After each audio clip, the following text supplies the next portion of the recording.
Good morning, class 11. Today we will continue the same chapter, aim of education. As we know, we have three different aim of education: individual aim, social aim and national aim. We have already finished individual aim and today we will start with social aim of education. Now we know society and social life, social norms and regulations, what we have to follow. So the viewers and the supporters of the socialist aim of education, they are of the opinion that individual cannot deny the society. That is true, and for the welfare of the society, individual existence is there. So let's see what is the definition of the social aim of education and why do educationists or the socialist educationists or educators are in support of their own thought. So Sir Percy Nunn has defined this. Sir Percy Nunn, N-U-N-N, Sir Percy Nunn has defined that nourishment of the society will in turn provide nourishment of the individuals in the society.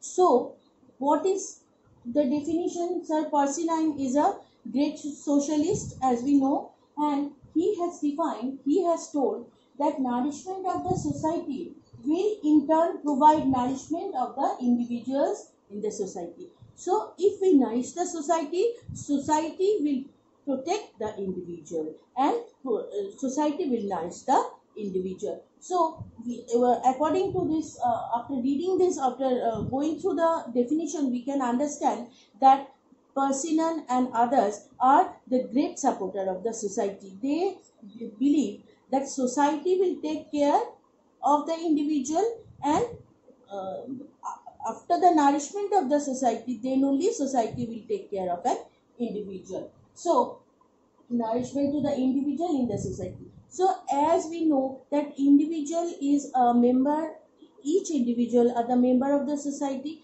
and being a social part, we cannot deny the social development. See, in a very contemporary situation, we are having COVID-19. That is also a society what we are facing. So if we avoid it, we will means the harm will affect to us, isn't it? So it's physical, it's practical part, all the part of the society we cannot deny. In the very situation, the very present situation what we are facing now is a pandemic situation, we all know, and we have to confine ourselves in our house, and if we disobey the rule, the effect is violent, isn't it? That is a very bad. So we, even in being a part of the society, it is the present situation, so we cannot. So we are some of the thinkers are telling, some of the great educators at the present age, they are telling that we have never taken care of the society.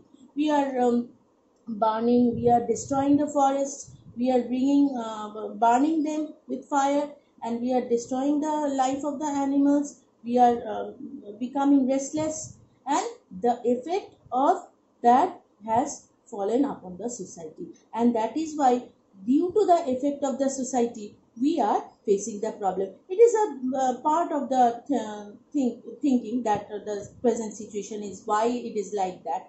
So it is not at all related with your now start the chapter what we are going. Just for an example, we are telling means that we cannot avoid the society. So if we take care the society, take nourishment, do proper nourishment to the society, then society will give it back to us. That is the definition defined by Sir Percy Nunn.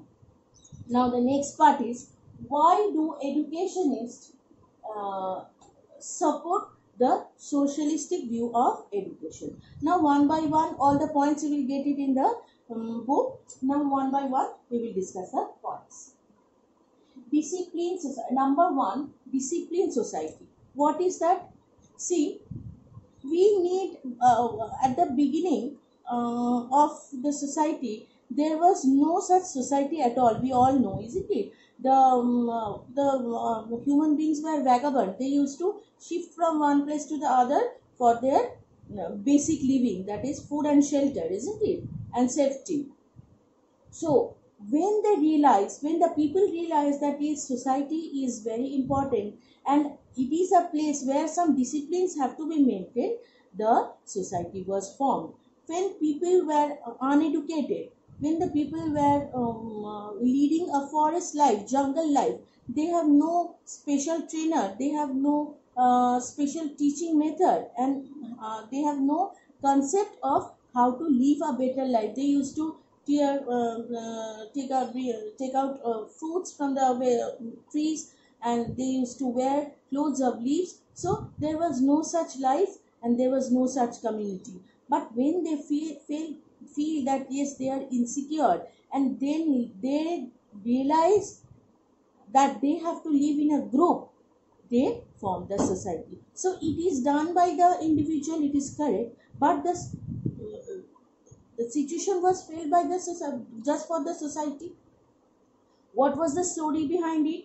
Sometimes it's a natural some rain, or when they used to stay in forest, there used to be fire in the forest, and they used to think that it is the anger of the god, and they used to pray fire, they used to pray rain. We all know, if we have read previous histories. So when they started thinking of them, the angry of the god, the anger of the god, they started praying them in a group, and they thought of protecting themselves as a group form, and they started forming a society. And another example can be given.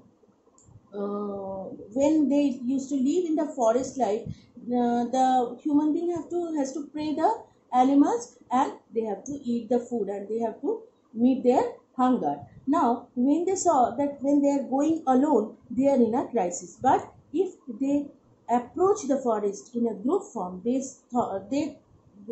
saw that the process is more easier, because if one person is in a danger, other group of people can help him. So group and necessity of group was felt by the people, and thus the society was made. But still the society is giving some feedback to the people that yes, you need to live together, and then only the society is protecting the individual. So discipline society is a very important one.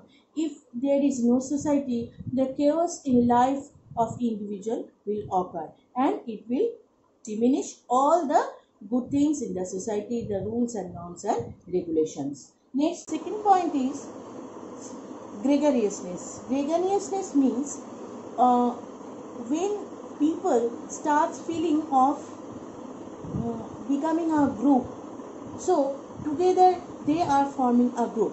So as I have told you that when people felt of forming group, they started living together, and thus society formed. So when they saw that yes, we need companion, we need helper, we need other people to survive for a better life, they start with the social life. So it is being felt by the individual that society without a group, without a society, it is very difficult to live. Third point, education is for the welfare of the state. As we know, as we have learned in the constitution, that education, whatever we are learning, it is the welfare for the society. So we cannot deny the fact. Next, individual is bound to pay the social norms. It is also true. In a society, you can being a part of the society, you cannot deny the norms. You cannot do some illegal activities which is out of rule, isn't it? Because we are a part of society. So how is it possible to avoid this importance of the society, isn't it? Being a part of it, being we are existing in the society. We are following each and every rule of the society. Where to go, how to go, what to do, what not to do, what we should obey, what we should not obey. All the rules and regulations are abide by the society, and we are really abided by the society with also what a single step we have to, if we have to put forward, we have to think of the society. So it is ultimately the norms what we are following in our day-to-day life. And finally, contribution towards the society. Contributors, those who have contributed, those who are great educators, as I have explained in the individual development, it is also true that they are also contributing to the society. We cannot deny the contribution of great educators of our country like Mahatma Gandhi, Vidyasagar, Vivekananda, Rabindranath Tagore, those who have contributed a lot to the society. So without the existence of the society, we cannot think of. So the great educators, those who have become educated for their own benefit, they are providing service to the environment. So finally we can say that social aim or socialistic aim of education is another viewpoint which we cannot deny. So two parts we have read, individual and social aim, and thus we can say that both are having some points to see. In the next class we will see the demerits of social education or socialistic things, thought of education, and finally we will go to the nationalist aim of education. Thank you.